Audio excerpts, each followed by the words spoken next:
Ayan, so mga kagulong, no? Linisin muna natin tong emblem natin. Dapat pati sa loob dito malinis.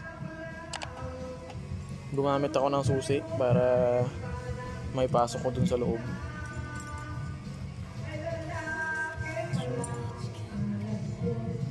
Para buo yan. Gano'n na rin to dito.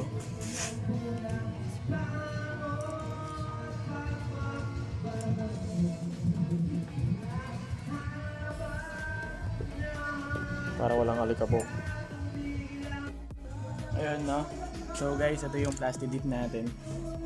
Nabili ko to sa lazada, 285 plus yung shipping fee na 50 pesos. So 330 lang. Kasi sa Ace Hardware, kapag bumili ka na itong plasticdip na to, aabot ng 800. So ito yan. Gagamitin natin to dito ngayon sa emblem natin. So masusubukan natin kung gaano maganda itong plasticdip.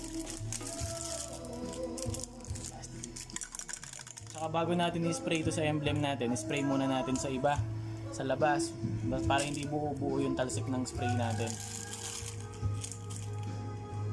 Siguraduhin din natin malinis yung emblem. Gumamit ako ng alcohol para walang alikabok o walang kahit na ano. Ayan, so guys, bali 4 na coating yung gagawin ko.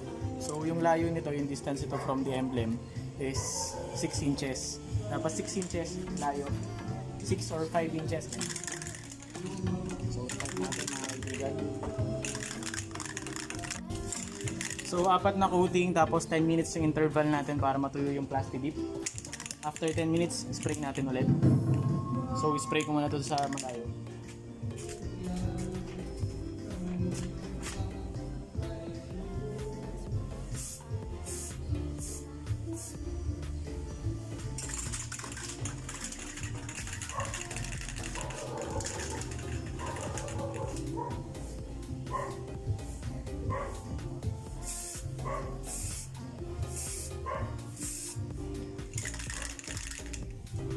Yan guys, so wait muna tayo ng 10 minutes. Yan coat na mga kapilong.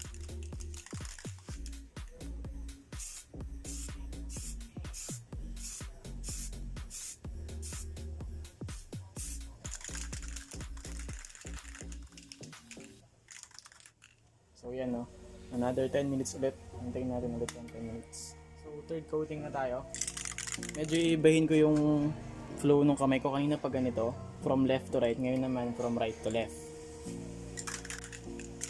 Shake pa natin mabuti ang mga kabilang.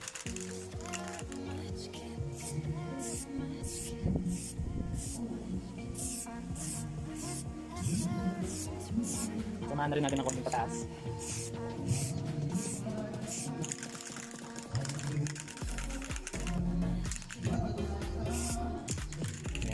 So wait tayo ulit for our fourth coating.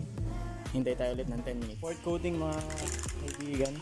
So itong fourth coating naman na to, kapag na-spray ko na dyan, papatagalin natin ng 20 minutes para talagang tuyo na siya bago natin ipil. So ipukot na. Ito marami laman to kasi talaga to madalas ginagamit na sa bulong.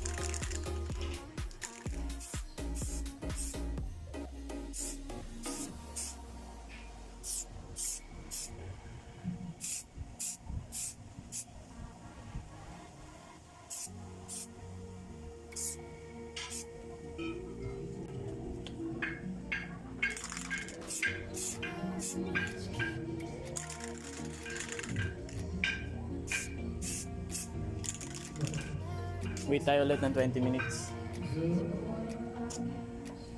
Bali yan na po siya. Fourth coating na natin yan. So ready na yan para ipil. Tingnan natin kung tuyo na. Tuyo na yan mga kaibigan. Pwede na ipil. Ayan, no. So guys, pipil na natin tong plasticdip. Kailangan lang natin ng toothpick para dito sa loob. Pero yung labas, madali na lang yan.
So nakikita nyo, nagpipil na siya.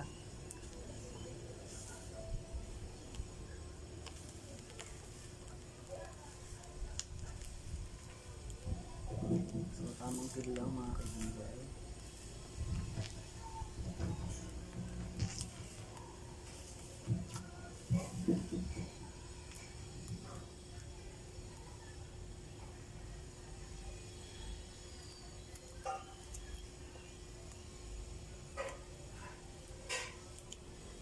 Ito nyo.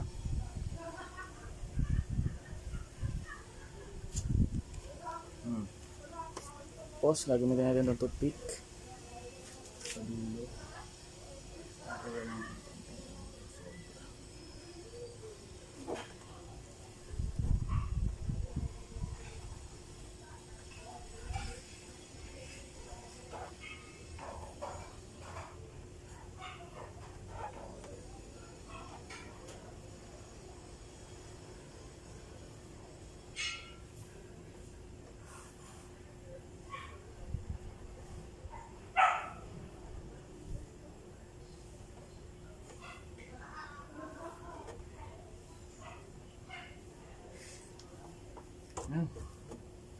So yung sa loob naman, bali na siya mga kagulong, pero tatanggalin ko pa to, kaya tayo kumuha ng magbutas lang tayo dito.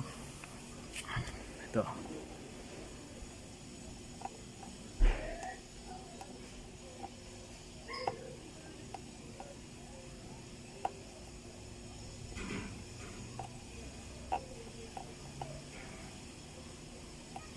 ayan, basta alam nyo may makukuha na kayo, pwede na yun.